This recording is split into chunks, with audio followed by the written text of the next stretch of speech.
Addressing gender inequality is not the work of a single minister or a single government.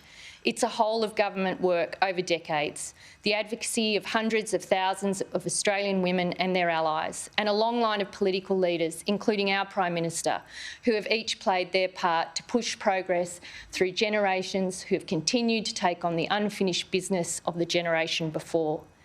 In my lifetime, I have seen a great deal of change, meaningful progress, but I also know that progress isn't inevitable and it isn't linear.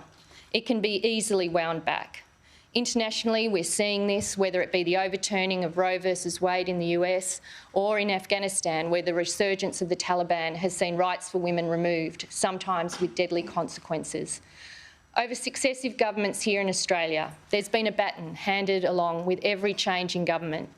But we should never forget that that baton hasn't always gone forward, and that we must remain on guard and ready to defend the progress made to date.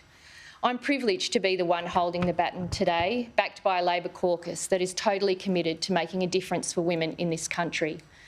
Because the debate about whether there is an actual problem with gender equality in this country is one that may exist in other political parties, but it isn't one we have in our party room. Our conversations are about getting on with the work of addressing it. And we have set a cracking pace in our first 22 months. Our biggest investments since coming to office have been targeted to support women. Childcare, women's safety, the expansion of paid parental leave, single parenting payment extension, aged care workers' wages, proper indexation for community services. All of these reforms were overdue and overlooked by the former government, but we have acted upon them in the first 2 years of a Labor government.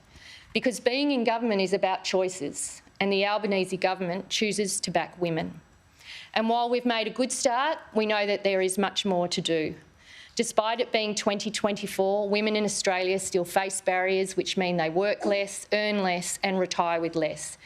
And when they take time out of work for children, the motherhood penalty kicks in. Women are less likely to work in senior management positions, more likely to work in insecure part-time roles in jobs where the pay is less and the work is less valued.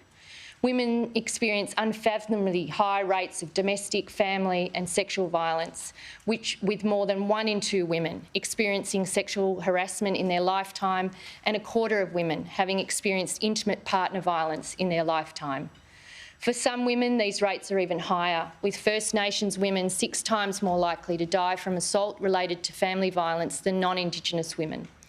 And it's absolutely chilling to know that since 1989, more than 2,369 women were killed in this country by their intimate partner or other family members.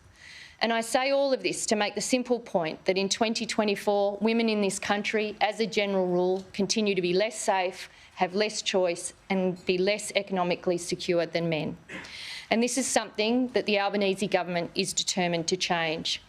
That's why, ahead of International Women's Day, we are launching Working for Women, our country's first national strategy to end gender equality, to achieve gender equality. That's a big mistake. This was an